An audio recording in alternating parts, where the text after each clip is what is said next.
Welcome to Stuff You Missed in History Class, a production of iHeartRadio.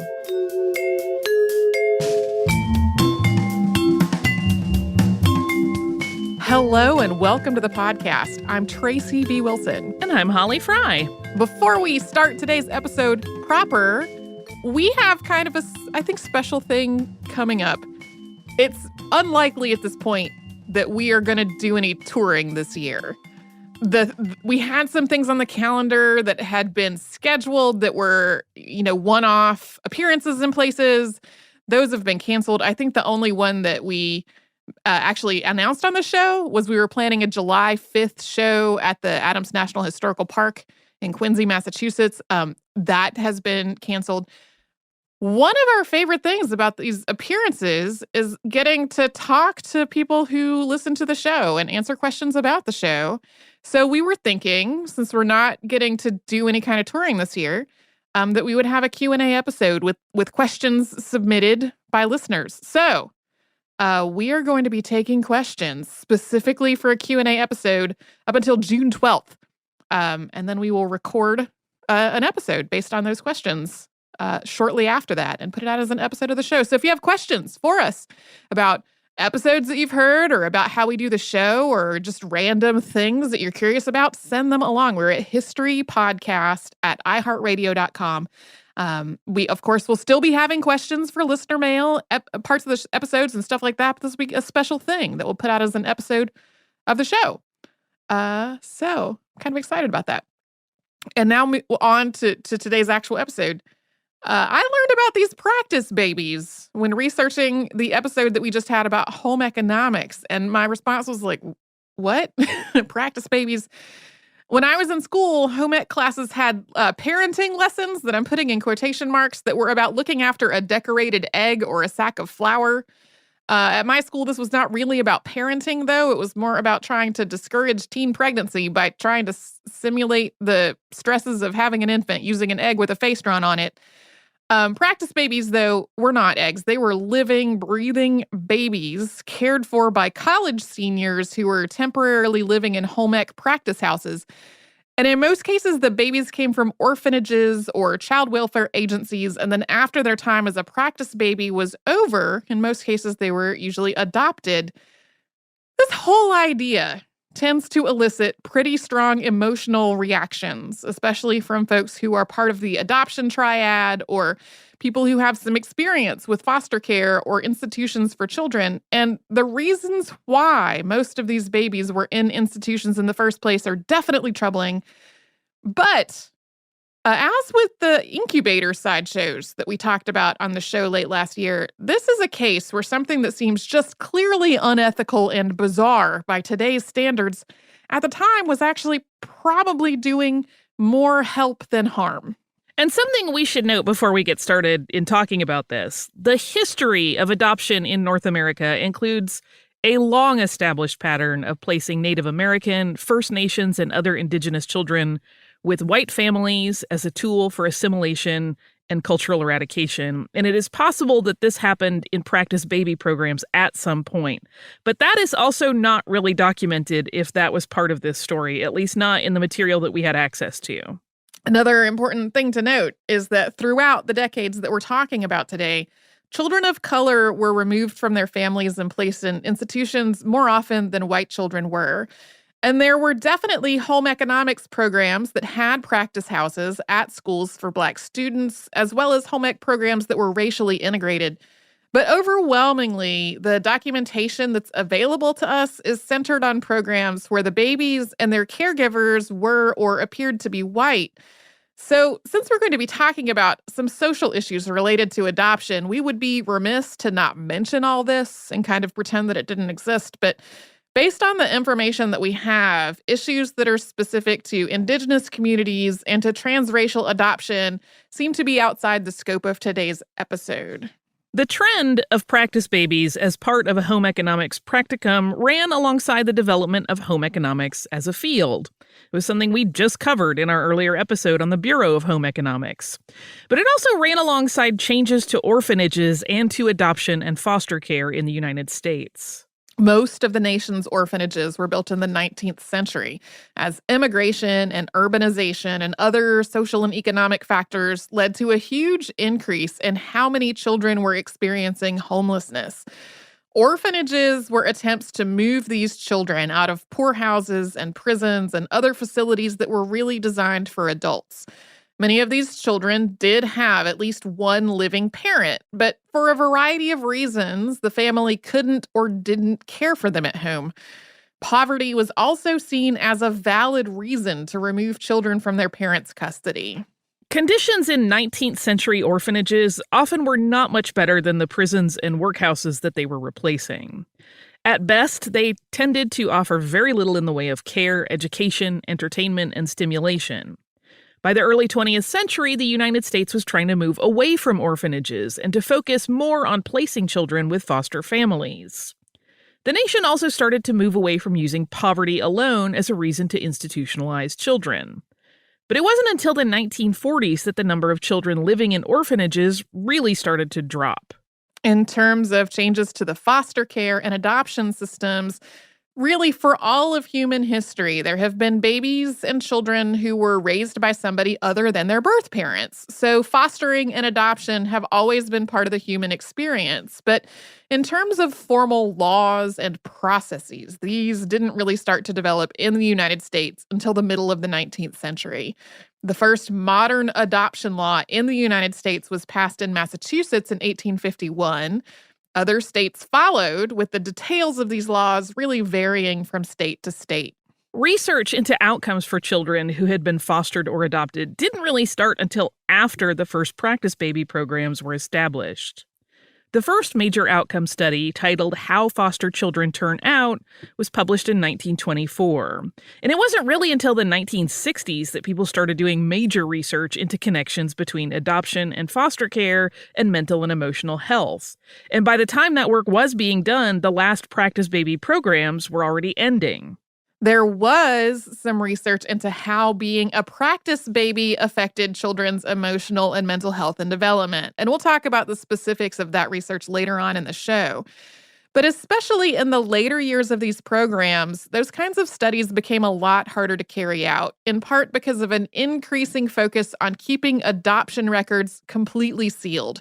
So a lot of practice baby programs didn't follow up on children's later lives, not because they just didn't care about the children's future well-being, but because that information about the families they had been placed with and where they were now, that was sealed. A lot of this has to do with stigma. Especially within the white middle class, becoming pregnant out of wedlock was increasingly stigmatized from the 1930s through the 1950s and 60s. By the middle of the 20th century, if someone was pregnant and unmarried, they were likely to spend their last months of pregnancy somewhere out of sight, like in a maternity home or living with a relative from out of town. And then to be pressured, coerced, or outright forced into an adoption. Infertility was also stigmatized, so sealed adoption records, which were often inaccessible even to the children involved, allowed everyone involved in the whole process to keep all of this secret. Of course, this is not at all how it's recommended to handle adoptions today. And this practice made it incredibly hard for people who were adopted as babies to get any information at all about their birth family or their health history. So the babies who were part of these home economics programs generally had some kind of trauma in their backgrounds before becoming a practice baby. Maybe their parents had died and they were placed in an orphanage, or their parents were alive but just financially could not care for them. Many were born to unmarried parents who had little to no say in the adoption decision.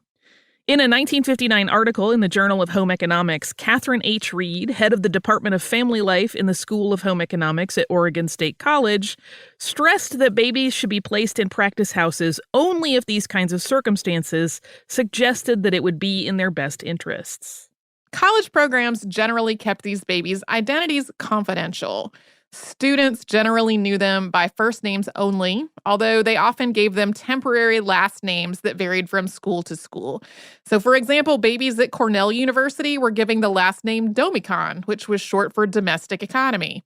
Eastern Illinois State Teachers College had 2 teaching houses, and babies were given last names for which house they were living in, north or south. Since everything was confidential, students didn't generally meet the babies' families or follow up with them later on in their life.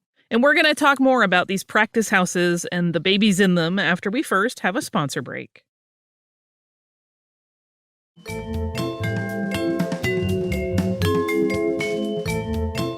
Broadly speaking, home economics programs in the United States had two types of houses that were part of their instruction and practice. At the high school level, there were cottages where students could learn and practice, but where they did not generally live full-time. These were everything from converted classroom spaces inside the school building, which had been made to look like little homes, or a standalone cottage that the school either owned or rented. Colleges, on the other hand, had houses or apartments where upper-level students actually lived for a time.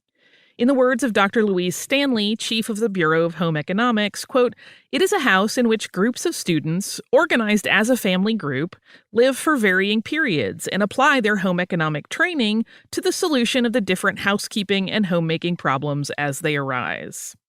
Stanley recommended that each state college have at least two practice houses, one outfitted like a home in a city or town, and the other replicating a house in a rural district. The first documented practice houses were built in 1904. One was at Stout Institute in Wisconsin, and the other was at the Tuskegee Institute in Alabama.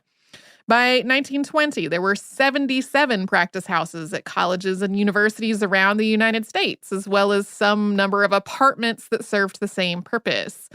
Some schools bought or rented an existing property, and others had a practice house custom built. For example, at the Hampton Institute, the funding for the house came from a gift for the school, and the structure itself was built by the school's trade school students.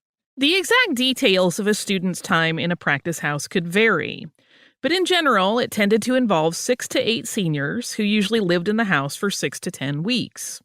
Faculty or sometimes graduate students were on hand to instruct, supervise, and evaluate the students, who were expected to cook, clean, serve meals, make budgets, and just generally manage the household. And in the words of Alba Bates, head of the School of Home Economics at North Dakota Agricultural College, quote, "The big thing which we expect of the students and upon which we check them is their family relationships, such as the spirit of cooperation, helpfulness, generosity, kindness, and tolerance of the mistakes of others."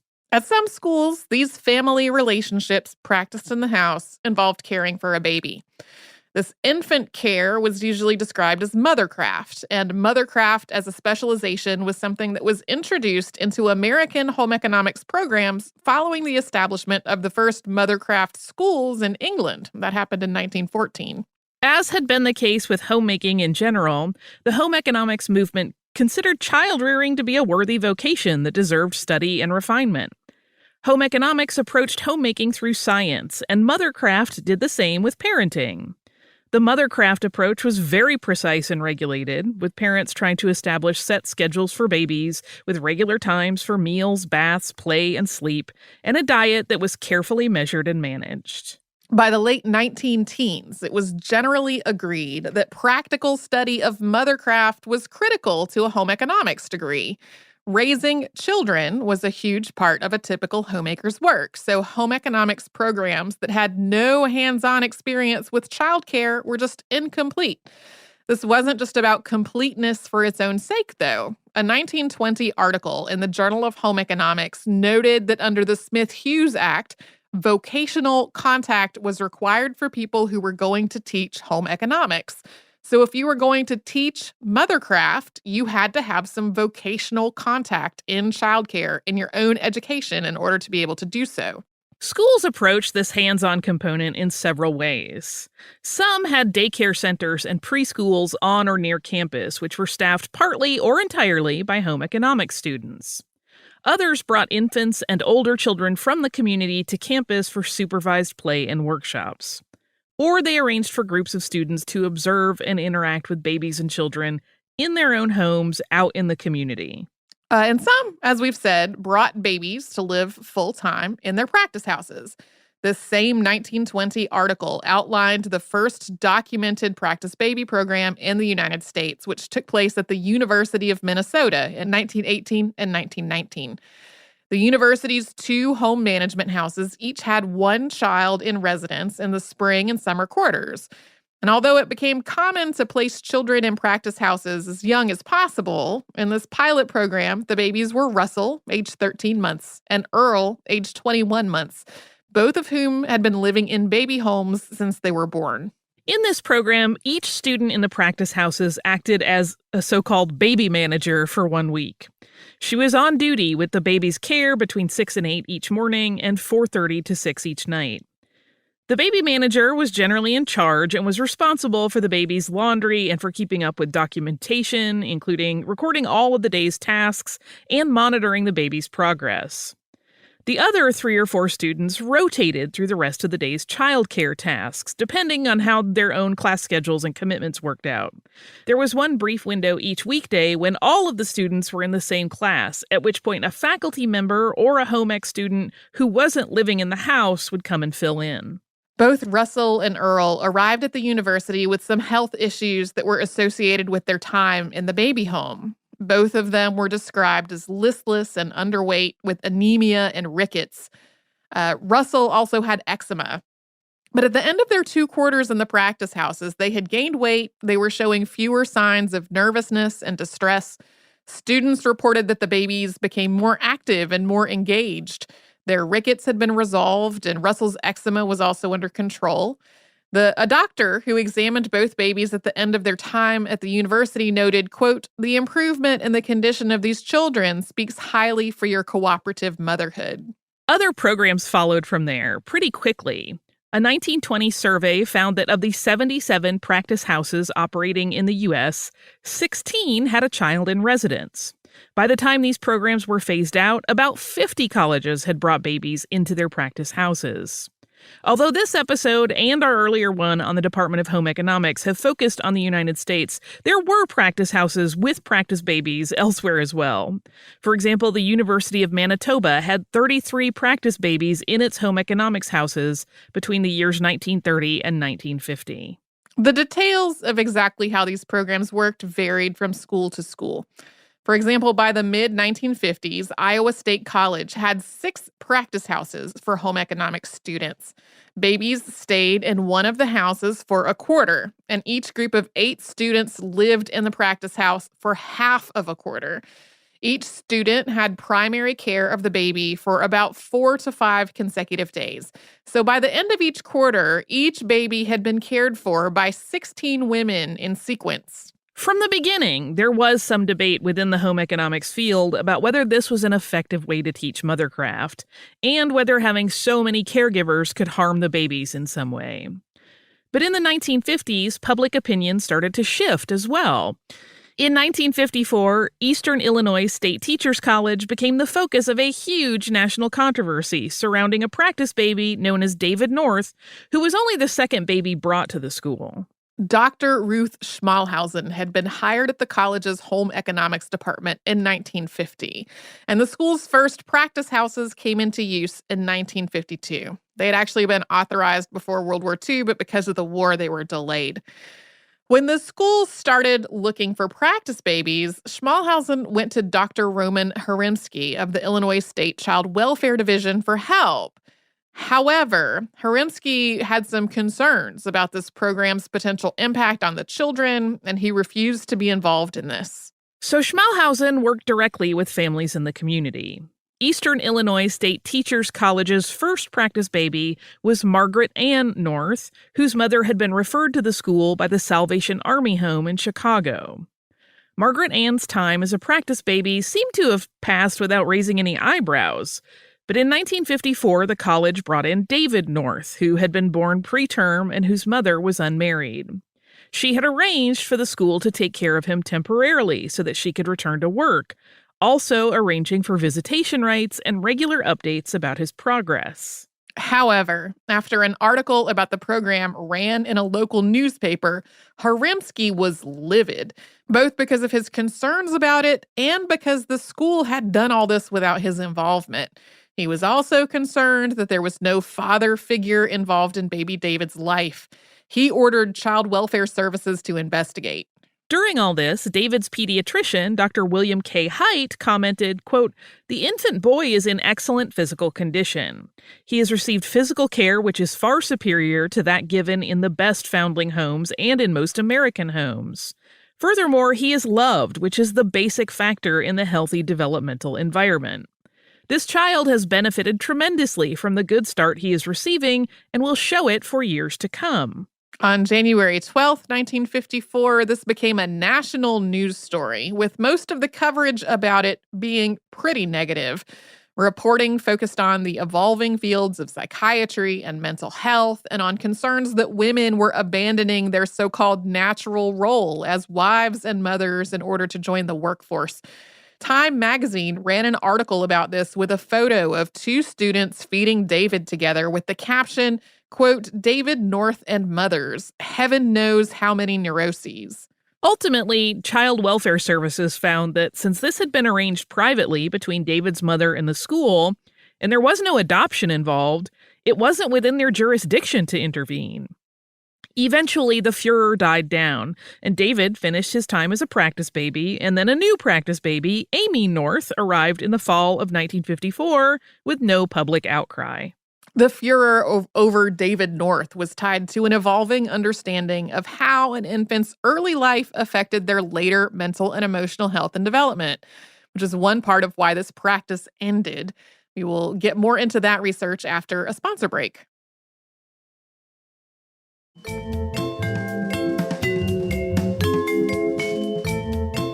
As we noted earlier, opinions were divided about how best to teach practical mothercraft in American home economics schools. I mean, that debate went all the way back to when this subject was first introduced.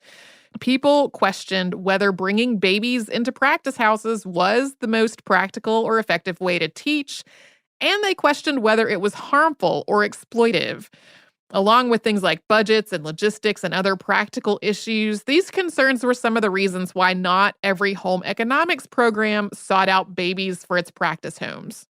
Articles and primary source documents from these programs are full of anecdotes about the experience from the students' and teachers' points of view. And not all of them are positive. Some students talked about feeling overwhelmed or even terrified when they were expected to care for a baby. In articles about her novel, The Irresistible Henry House, author Lisa Grunwald mentioned getting an email from one home economics graduate who quit her program saying, quote, "You can't treat children this way." But other anecdotes are more positive. In documents from the time, students describe the programs as beneficial to their education.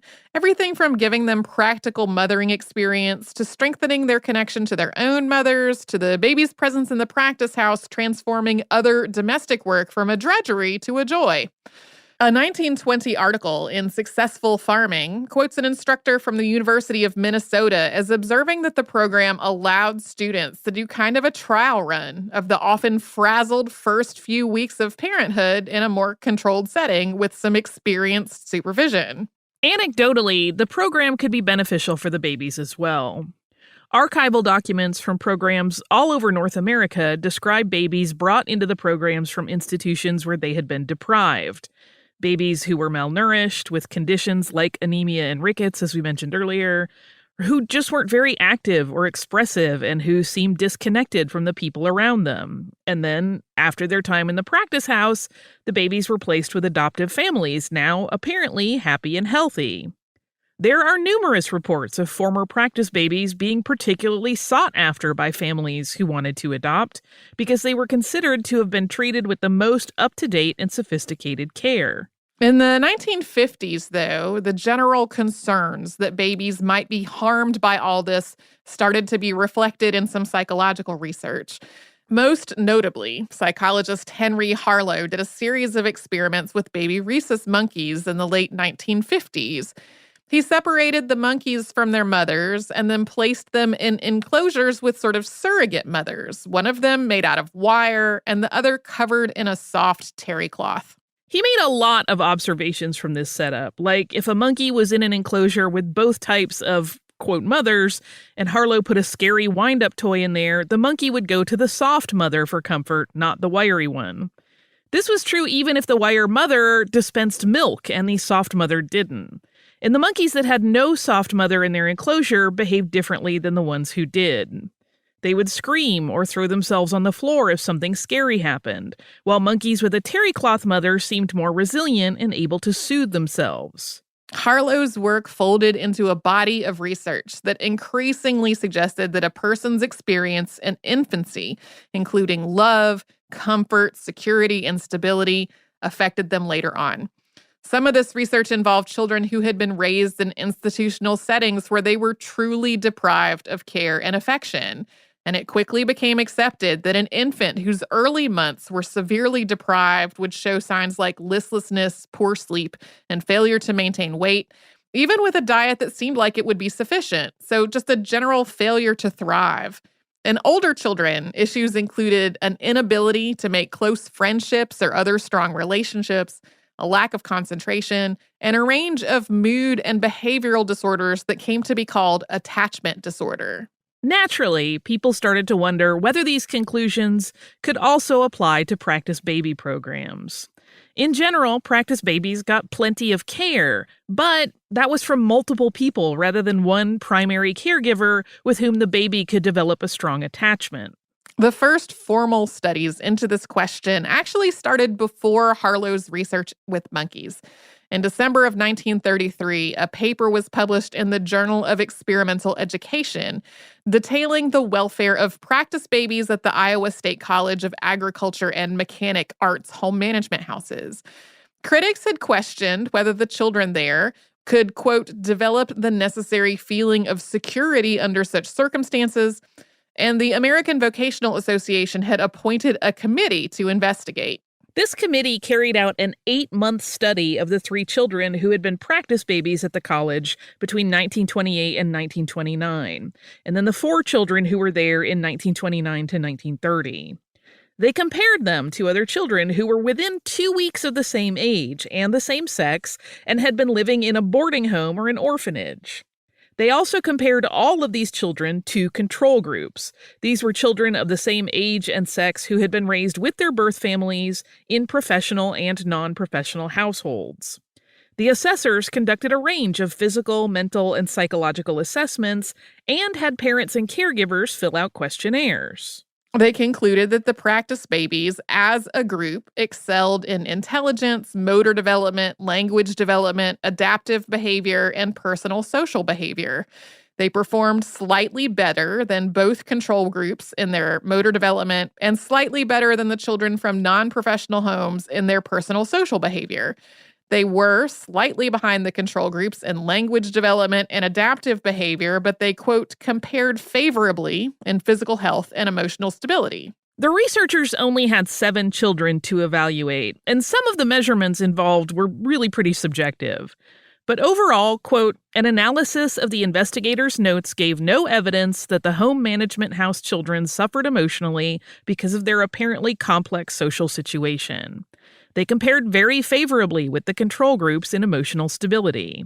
They were less timid in the presence of strangers. They cried less during the medical examinations. There was less thumb-sucking and nail-biting among them. The home management house children were noticeably superior in physical health. No ailments of any kind were registered against them while the investigations were in progress. More research was conducted starting in the 1950s. It's totally possible there was other research in the interim, but the 1950s research was what I found doing this. In 1955, Iowa State College and the Iowa Children's Home Society got a grant from the Elizabeth McCormick Memorial Fund to conduct a longitudinal study into how, quote, non-continuous mothering in home management houses affected babies' personalities. They studied about 40 babies who had lived in the home economics houses, following up with babies who had already been through the program and also doing baseline assessments of new babies as they came in. The practice babies were Group A and had lived in the home management house for about 12 weeks during their first 6 months of life. Group B were infants of the same age and sex who had spent a comparable amount of time in foster care before being adopted. Group C were also the same age and sex and had lived with their birth families since being born. Because they wanted to study only the effects of non-continuous mothering, and they didn't want it to be influenced by other possible contributing factors. This team excluded children who had congenital disabilities or who had been born prematurely. And then they did a battery of tests when the babies were 6 months, 9 months, 12 months, 18 months, and 24 months old. In 1961, the team published Non-Continuous Mothering in Infancy and Development in Later Childhood in the journal Child Development. Lead author D. Bruce Gardner referenced the ongoing longitudinal study, as well as efforts to track down older children who had been previously living in these management homes. Of 62 children between the ages of 9 and 17 who had been through the program, 29 were still living in Iowa. That was Group A. They compared those 29 children to children living in the same communities who were of the same age and sex but had been raised in their birth family, Group B. They also factored in things like socioeconomic status, parents' education, and the children's intelligence when making these comparisons. Then the researchers administered a number of tests, including the California Test of Personality and the Iowa Every Pupil Test of Basic Skills, to these two groups of children. And they found little to no difference between the two groups. The difference between their, quote, personal adjustment scores was close enough to the threshold of significant that it was noted as something that should not be overlooked, but it also was something that they couldn't really say was conclusive. They also had a separate psychologist conduct a study to evaluate whether the children's responses to frustrations were healthy or mature. In the 29 older children, the response from the child in Group A was considered healthier 12 times, and in Group B, 17 times. So there was a slight difference in favor of the children who had been raised in their birth families, but again, not one that met the threshold of significance. The overall conclusion, quote, in none of these variables could differences be attributed to the factor of discontinuity of mothering in early childhood. Tracking down the final results of that longitudinal study proved to be a little trickier. I spent a lot of time going through old journals looking for a final comprehensive result. In 1964, Physical Status and Non-Continuous Mothering was published in the Journal of Home Economics, and that discussed only the children's physical measurements. That particular paper found no differences between the two groups that could be attributed to their time in a practice baby program. But other papers summarizing the work characterized it as showing no meaningful differences that would suggest that the non-continuous mothering was harmful to the babies. So, again, these are small studies looking only at children who lived at Iowa State College, usually for 12 weeks, usually in their first 6 months of life. So you can't necessarily apply these findings to other programs, which may have kept children for longer or shorter periods, or earlier or later in their life. At the same time, all this research and the general concerns about whether these babies would have been better off in a home with just one mother were informed by perceptions of how families and motherhood should work, and specifically what women should be. The idea that children should live in a small family unit with one parent being their primary caregiver and that parent specifically being their mother was seen as the normal standard that families should aspire to, but that is definitely not universal. For example, research into societies that are more communal or are more likely to have large extended families with many family members all contributing to a baby's care, that research doesn't suggest that those other types of families cause attachment disorders. As this research was happening, the same societal changes that were shifting the field of home economics were also leading to the end of practice houses and practice babies. In addition to changing expectations related to gender and work, ideas around parenting were also changing. There was a move away from the strictly measured, scheduled, very scientific idea of mothercraft to a more relaxed and intuitive model illustrated by Benjamin Spock's The Common Sense Book of Baby and Child Care, which was first published in 1948. Its first chapter, which is called Trust Yourself, starts off, quote, "You know more than you think you do." So we know very little about the adult lives of people who spent part of their infancy in a practice house. Because of confidentiality rules and sealed adoption records and attitudes about adoption in previous decades, it's possible that there are people living today who were in these practice baby programs and don't actually know about it. However, in the 1990s, the stories of two different former practice babies made headlines. One was Donald Aldinger, whose reunion with at least 4 home ec students at Cedar Crest College in Allentown, Pennsylvania, was covered in the Morning Call in 1993. Aldinger had been declared abandoned shortly after his 1946 birth because his mother was incarcerated for vagrancy at the time. He was known as Donnie at the Cedar Crest practice house. Aldinger was placed with a foster family at the age of 13 months and raised on a dairy farm with many, many other foster children who came and went. Aldinger was there until the age of 17. After meeting some of his practice mothers, he was quoted as saying, "For the first time in my life, I feel like everybody else who had a family." Articles about his experience frame this as like having reconnected with somebody in a generally positive experience. Shirley Kirkman's story, published in Oregon in 1999, is almost the opposite. Kirkman had been a practice baby in the 1930s at Oregon State College before being adopted. She described this home as a lonely one, with her mother, quote, chilly, and her father addicted to alcohol. In terms of her time in the practice house, she was quoted as saying, quote, "I'm sure I got excellent care. That's not the hurtful part. It's that I was used." Kirkman had 34 students involved in her care, and she described her experiences as an infant as leaving her unable to love and, quote, dead inside. In addition to the book The Irresistible Henry House, which we mentioned earlier, there's another work of fiction about this that's related, which is Carol Shields' The Republic of Love. And if you're still interested in more, there's also a play, which is called Borrowed Babies, and that was written by Jennifer Blackmer. In a weird twist of Googling, I learned about this play by trying to figure out whether my grandmother's home ec program had a practice house, which it did. I don't know if it did while she was in school there, because the article that I found talking about the practice house there was from the 40s, and she graduated in 1939. And the that college had put on a performance of this show, and like that was how I wound up finding it, was by coincidence doing a performance of this show. So that is the practice babies. A lot of articles, like just popular articles, not necessarily academic articles, that have been written about it in the last 10 years have just a horrified tone and describe it with words like dystopian. And there's a lot of reason to be upset about conditions during a lot of this period. Like, so many of these children were living in experiences that were truly deprived, and there's so many stories of people being forced into adoption because they were not married.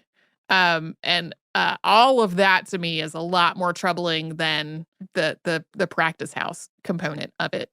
Anyway, I also have listener mail. Fabulous. This listener mail is from Jess. Jess says, "Hi, Holly and Tracy. Thank you for doing an episode about bees and beekeeping. I'm headed into my second season of beekeeping, and I'm up to 4 hives this year, all of which are the Langstroth type. I'm working with a couple of local farmers to place hives as the years go on to better help their crops out. I'm anticipating getting upwards of 100 pounds of honey this year. Once we all have offices to go to again, I'll have to send you some honey. I did have one possible correction in relation to the use of smokers in hives. While they may have been intended to disperse the bees initially, it's not that effective in doing so. Primarily, using smoke in hives interrupts their ability to communicate, since they use pheromones to do that. Basically, if one bee is anxious about a keeper being in the hive, it prevents that from spreading through the hive, keeping the bees calm and easy to work with and around. I laughed about the privacy wall the bees made, but it is possible that they may have done that. Bees create a product called propolis, which is basically bee glue. It is a sticky, water-resistant residue that bees can and do coat the inside of their hive with to help prevent water from getting in. Thanks again for keeping me entertained. I've attached some pictures and a video of dropping a new hive this year after a split, which is the manual version of a swarm. Thanks, Jess."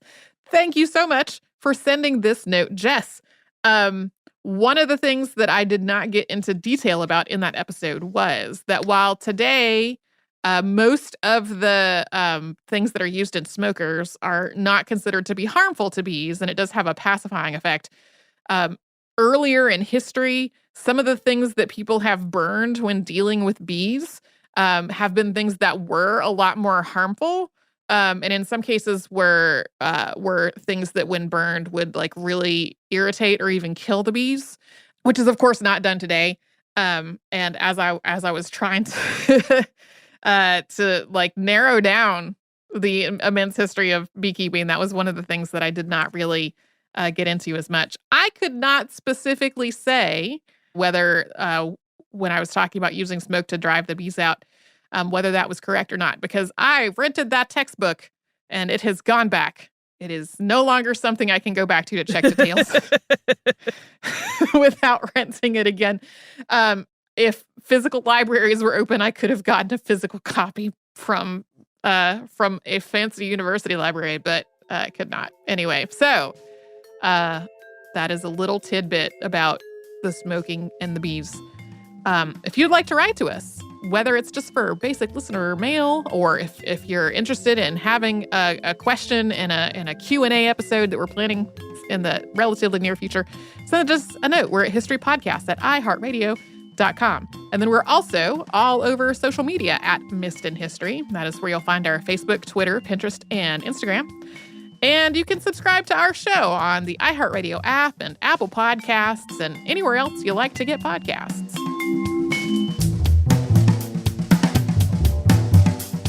Stuff You Missed in History Class is a production of iHeartRadio. For more podcasts from iHeartRadio, visit the iHeartRadio app, Apple Podcasts, or wherever you listen to your favorite shows.